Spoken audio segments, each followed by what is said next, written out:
Welcome back. I'm Dr. Chaps. Also in the news is, of course, the ongoing conflict between racial tensions in America, and sometimes corrupt policemen are abusive, but most of the time policemen give their time, their treasure, their lives sometimes to defend the peace.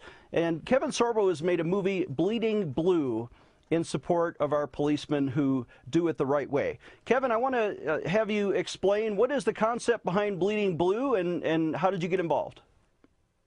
Kevin Jackson put this together. Kevin used to do a lot of things on Fox.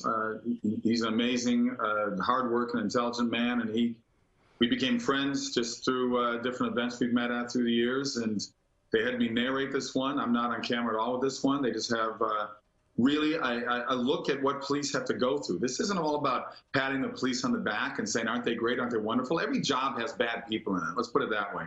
There's a wonderful statistic that's in this movie where the final numbers came in from 2017 in Chicago alone. We know how bad the south side of Chicago is. There were over 4,100 shootings in Chicago in 2017.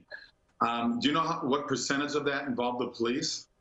Less than 1%, okay? So 99.2% of shootings happen between civilians, most of them black on black.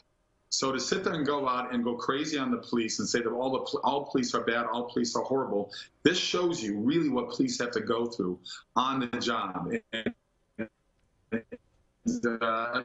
Better, more for the risk that they put in every single day when they go out. And to sit there and go after the police and say that everyone are killing people, it's just, you know, people need to get educated once again. People love to hear the talking points from the left side media, the craziness out there.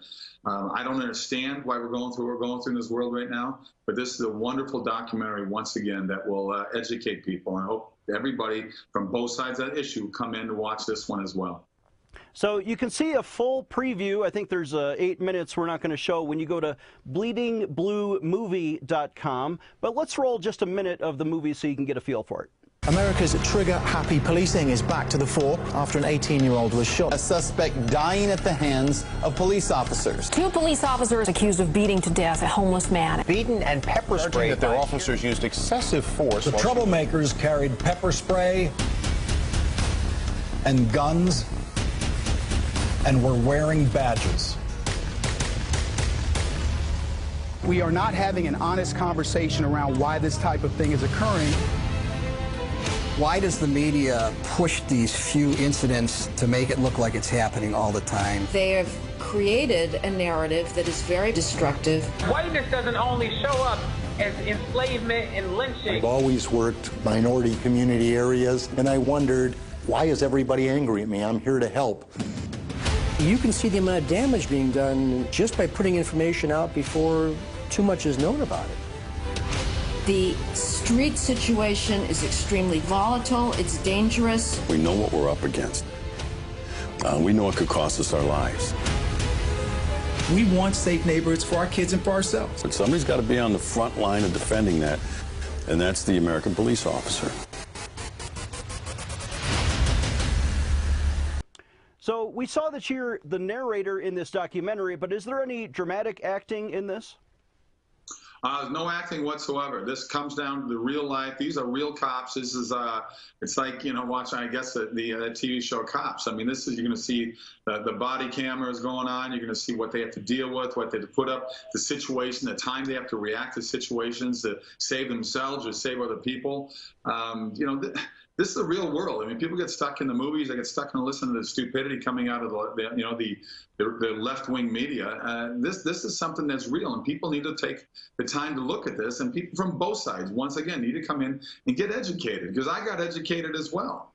And you know, I'm a firm believer in what the police do to keep our neighborhoods and our cities safe. The insanity of defund the police right now. Are you kidding? Really?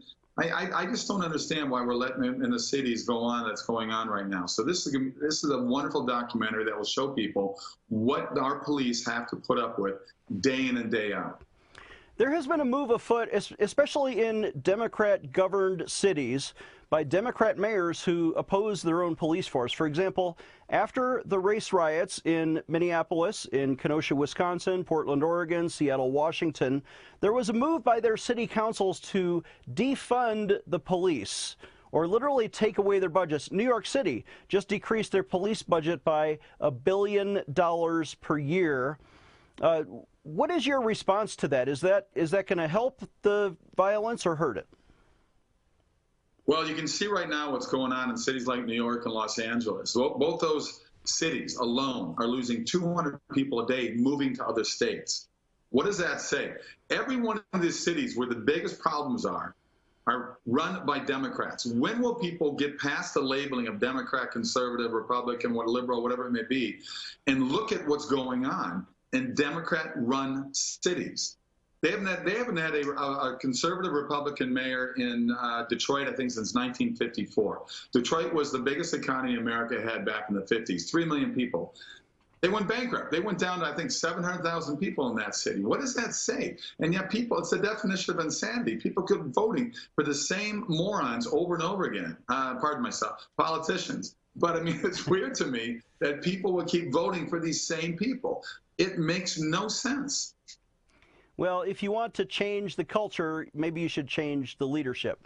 Dr. Chaps needs your financial support to stay on the air. Would you please send your best financial donation today? Please visit PrayInJesusName.org to donate online. Or you can mail a check to Pray in Jesus Name Ministries, Post Office Box 77077, Colorado Springs, Colorado 80970. You can also call us toll-free right now, 866-OBEY-GOD. That's 866-OBEYGOD. Please sign up for our free emails at PrayInJesusName.org. Again, that's PrayInJesusName.org.